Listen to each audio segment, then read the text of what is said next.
Hi guys, welcome to VR one channel. నేను నిన్ననే Chhaava movie చూడడం జరిగింది. మూవీ చూశాక ఒకే ఒక్క మాట చెప్తాను. ఫస్ట్ ఆల్ మూవీలో యాక్ట్ చేసిన విక్కీ కౌశల్ గారు కానివ్వండి, ప్రతి ఒక్క యాక్టర్ కానివ్వండి, డైరెక్టర్ కానివ్వండి, మూవీ టీం మొత్తానికి ఫస్ట్ ఆఫ్ ఆల్ నా సెల్యూట్ అనిపించింది. మూవీ చూశాక ఇంత మంచి మూవీ నేను ఫస్ట్ డే నుంచి ఎందుకు మిస్ అయినా అని చెప్పేసి. అండ్ ప్రతి ఒక్క హిందువు, ప్రతి ఒక్క భారతీయుడు తప్పకుండా మూవీ చూడండి. అండ్ ఇంకో గుడ్ న్యూస్ ఏంటంటే త్వరలోనే మూవీ తెలుగులో కూడా డబ్ అవుతుందంట. అయినా అవ్వకపోయినా, మీకు లాంగ్వేజ్ అర్థమైనా కాకపోయినా సరే, స్టోరీ లైన్ మీకు తప్పకుండా అర్థమవుతుంది. ఎవ్వరు కూడా మూవీని మిస్ అవ్వద్దు అసలు. అండ్ మూవీలో ఇంకొన్ని ఎంత డెప్త్గా చూపించలేరు, కొన్ని ఇంకా చాలా ఘోరంగా హింసిస్తారు మన శంభాజీ మహారాజ్ గారిని.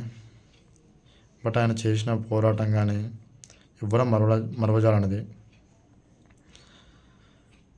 అండ్ మూవీ చూసినాక అనిపించింది ఏంటంటే, ఇంతకుముందు ఆల్రెడీ ఒకసారి స్టోరీ చదివినుండే శంభాజీ మహారాజ్ గారి గురించి.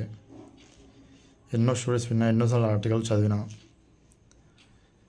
అసలు మన బుక్స్లో చిన్నప్పటి నుంచి ఎప్పుడు చూడు ఆ హుమాయూను, అక్బర్, బీర్బల్, షాజహాన్ అని చెప్పి జహంగీర్ అని వీళ్ళ గురించి ఉంటుంది తప్ప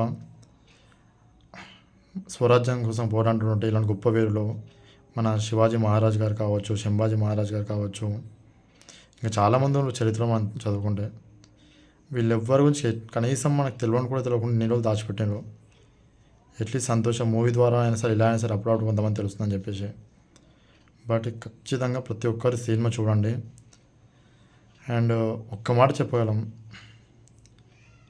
శివాజీ మహారాజ్ గారు కానీ, శంభాజీ మహారాజ్ గారు నిజంగా దేవుడిలో కారు తెలియదు. కానీ ఈరోజు మనం హిందూ మతంలో మన దేవుడిని పూజిస్తున్నాం, మనదే దేవుడు ఉంటుంటే దానికి one of the main reasons వీళ్ళు లేకుండా మేబీ ఈరోజు మన మతం ఉండకపోతుండే, మన మత మార్పులు జరిగి మనం కూడా అన్ని మతస్థలం అయిపోయేవాళ్ళం.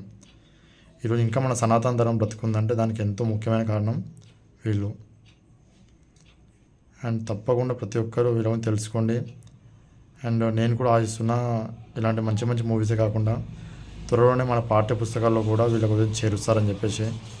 ఏంటంటే మనం పరదేశ మతస్థుల గురించి లేదా పరదేశస్తుల గురించి మన అందరి గురించి మనం తెలుసుకుంటున్నాం. బట్ మన సొంత దేశంలో మనకు ఉన్నటువంటి మన స్వరాజ్యం కోసం పోరాడిన, మన సనాతన ధర్మం కోసం పోరాడినటువంటి వాళ్ళ గురించి మనకి ఎలాంటి విషయాలు తెలియదు. ఇప్పటికి కూడా మనకు తెలియదు అంటే మన చరిత్ర గురించి ఎంతో బాధాకరం. అట్లీస్ట్ ఇప్పటికైనా అందరు కళ్ళు తెరిచి మన సనాతన ధర్మం తెలుసుకోవాలి. అండ్ మూవీలో చూస్తుంటే ఫస్ట్ హాఫ్ వరకు ఓకే ఎంత అనిపిస్తుంది. బట్ ఎప్పుడైతే మీకు సెకండ్ హాఫ్ స్టార్ట్ అవుతుందో, నేనైతే నా టీయర్స్ని కంట్రోల్ చేసుకోలేకపోయినా. థియేటర్లో ఏడ్చేసా. ఇలా ఏడ్చి కూడా ఎన్ని రోజులు అవుతుందో నాకు గుర్తు కూడా లేదు.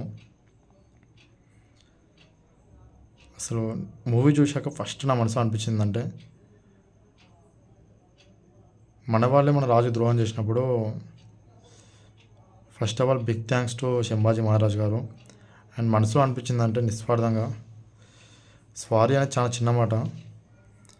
బట్ మన మతంలో ఉంటూ, మన రాజ్యంలో ఉంటూ మీకు వాళ్ళు చేసినట్టు అన్యాయం సంబంధించి వాళ్ళ తరపున మనస్ఫూర్తిగా మమ్మల్ని క్షమించండి శంభాజీ మహారాజ్ గారు అనే ఫీలింగ్ నాకు కలిగింది. ఇంతకు మించి నేను చెప్పలేను. బట్ నిజంగా ఇదంతా తెలుసు నాకు అనిపిస్తుంది అంటే చాలా గర్విస్తున్నాను ఎందుకు పుట్టినందుకు. అసలు సామాన్యమైన వ్యక్తి కాదు ఆయన, దేవుని కన్నా ఏమాత్రం కూడా తక్కువ కాదు. అండ్ శంభాజీ మహారాజ్ గారు పరిపాలించింది కేవలం 9 సంవత్సరాలు మాత్రమే. అప్పటికి కూడా ఆయన ఔరంగజేబ్ చేతిలో ఓడిపోయేవాడు కాదు, చనిపోయేవాడు కాదు. మన వాళ్ళ కొంతమంది కుట్రల వల్ల జస్ట్ కేవలం ఒక 150 మంది ఉన్నప్పుడు దాదాపు ఒక 5,000 మంది సైన్యంతోనే మోడులు దాడి చేస్తారు ఔరంగజేబ్ మనుషులు. అక్కడ కూడా ఎంతో వీరోచితంగా ఎదుర్కొని తన చేతిలో ఉన్నటువంటి ప్రతి అస్త్రంతో తను పోరాడి అప్పుడు కానీ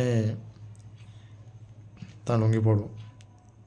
తను బలవంతంగా లొంగ తీసుకొని ఒకే మాట అండి, నేను స్టోరీ మొత్తం చెప్పాను, ఒక్క వర్డ్లో చెప్పాలంటే ఒకే మాట అంటే ఔరంగజేబ్, సరే నిన్ను వదిలిపెడతా, నాతో చేతి కలుపు, మా మతంలో చేరిపో, నీకు కావాల్సింది ఇస్తా, నీకు ముక్తిని ప్రసాదిస్తా అని చెప్తాడు. సో మన శంభాజీ మహారాజా ఒకే మాట అంటారు, నువ్వే నాతో చేతులు కలుపు, కనీసం మతం మారాల్సిన అవసరం కూడా లేదు, ఎంతో ప్రశాంత జీవితం గడపమని చెప్తారు. ఎన్ని చిత్రహింసలు పెట్టినా సరే ఈయన కళ్ళలో భయంగానే కనిపించకపోయేసరికి విసుగు చెంది 40 రోజులు ఆయనకి నరకయాతన చూపించి 40 రోజుల తర్వాత ఆయన తల నరికేస్తారు. ఆయన చరిత్రలో చనిపోయి ఉండొచ్చు, బట్ ఇప్పటికి కూడా మన ప్రతి ఒక్కరి గుండెలో బ్రతికే ఉన్నారు. నన్ను అడిగితే అసలు ఆయన మరణం లేదు, ఎందుకంటే ప్రతి ఒక్కరి హృదయాలు బ్రతుకున్నారు కాబట్టి. నాకు అనిపిస్తుంది శంభాజీ మహారాజ్ గారి గురించి తెలుసుకొని మనకు ఒళ్ళు కగురు పుడుస్తుంది. అలాంటిది శివాజీ మహారాజ్ గారి యొక్క చరిత్ర తెలుసుకుంటే మనం ఇంకేలా ఉంటామని చెప్పేసి. ఐ హోప్ అండ్ నేను మనస్ఫూర్తిగా అండ్ కైండ్లీ చాలా రిక్వెస్ట్ చేస్తున్నా. అండ్ ఒక రిక్వెస్ట్ అనుకోండి, డిమాండ్ అనుకోండి, గవర్నమెంట్ ఇప్పటికైనా సరే ప్రతి ఒక్క పాఠ్య పుస్తకంలో మన సనాతన ధర్మ వీరుల గురించి చేర్చాలని కోరుకుంటున్నాను మనస్ఫూర్తిగా. అండ్ త్వరలో చేరుస్తున్నారని చెప్పేసి ఆశిస్తున్నాను. అండ్ ఫైనల్గా జై భవానీ, జై శివాజీ, జై శంభాజీ, హరహర మహాదేవ శంభో శంకర, జై శ్రీకృష్ణ. ఓం నమో నారాయణాయ.